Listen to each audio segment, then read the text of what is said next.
सभी साथियों को जय जोहार। आज हम सदी के महानायक टंट्या भील जी के बारे में आपको बताएंगे। तो टंट्या भील जी की संपूर्ण जानकारी हमने Tantya Bhil the great Indian moonlighter नामक पुस्तक से ली है, जिनके लेखक है सुभाष चंद्र कुशवाहा जी। अगर आपको यह पुस्तक खरीदना है तो हमारे इस वीडियो के डिस्क्रिप्शन में एक लिंक दी गई है, जिस लिंक पर क्लिक करोगे तो अमेजन से आप यह पुस्तक बुलवा सकते हो। टंट्या भील को खेमा नायक का संरक्षण और इसी संरक्षण के एवज में खेमा नायक पर ब्रिटिश सरकार द्वारा सजा सुनाया जाना, तो आज हम इसी पर चर्चा करेंगे।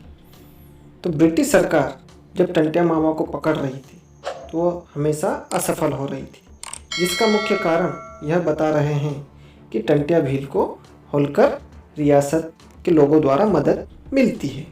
तो इस बात पर सवाल तो बनता ही है कि वो लोग कौन थे जो टंट्या भील की सहायता करते थे।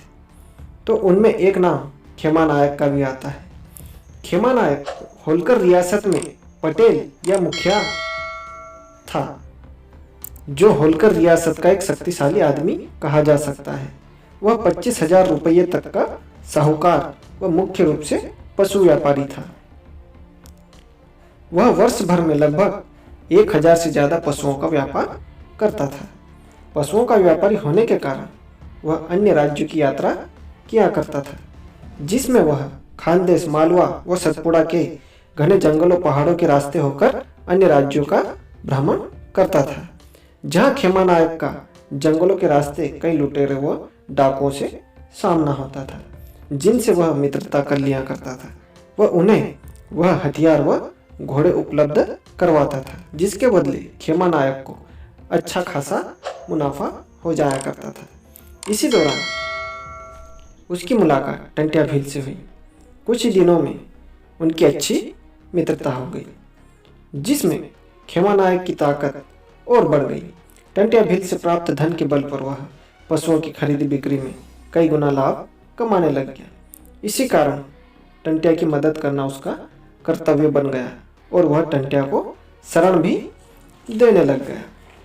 तो टंट्या भील जी की संपूर्ण जानकारी हमने Tantya Bhil the great Indian moonlighter नामक पुस्तक से ली है, जिनके लेखक है सुभाष चंद्र कुशवाहा जी। अगर आपको यह पुस्तक खरीदना है तो हमारे इस वीडियो के डिस्क्रिप्शन में एक लिंक दी गई है, जिस लिंक पर क्लिक करोगे तो अमेजन से आप यह पुस्तक बुलवा सकते हो। अब हम बात करेंगे खेमा नायक के विरुद्ध टंट्या भील को छिपाने का आरोप कैसे सिद्ध हुआ और उन्हें ब्रिटिश सरकार द्वारा कितने वर्ष की सजा सुनाई गई।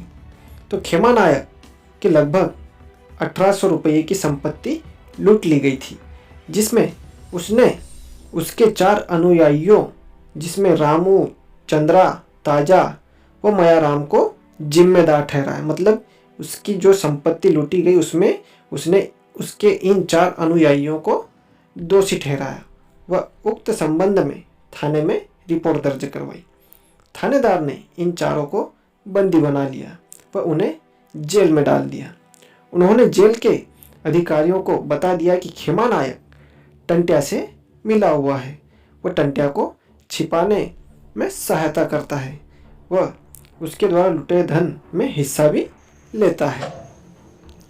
उन चारों अनुयायियों द्वारा दी गई जानकारी के आधार पर खेमा नायक के विरुद्ध टंट्या भील को सहायता देने व उसे छिपाने का आरोप सिद्ध पाया गया। वह खेमा नायक पर टंट्या को शरण देने का मुकदमा शुरू कर दिया गया। वह कोर्ट ने खेमा नायक को 7 साल की कठोर सजा सुनाई। खेमा नायक पर मुख्य न्यायाधीश ने निम्न अपराध निर्धारित किए, जो इस प्रकार हैं। पहला, टंट्या भील को भोजन, सुविधा और शरण देने के एवज में धारा 160 लगाई गई। दूसरा, पटेल यानी मुखिया होने के नाते या फिर सरकारी सेवक होने के नाते टंट्या भील को गिरफ्तार न करवाना, इस संबंध में भी धारा 162 उस पर लगाई गई। और तीसरा, अपराधी को बचाने के संबंध में धारा 161 लगाई गई।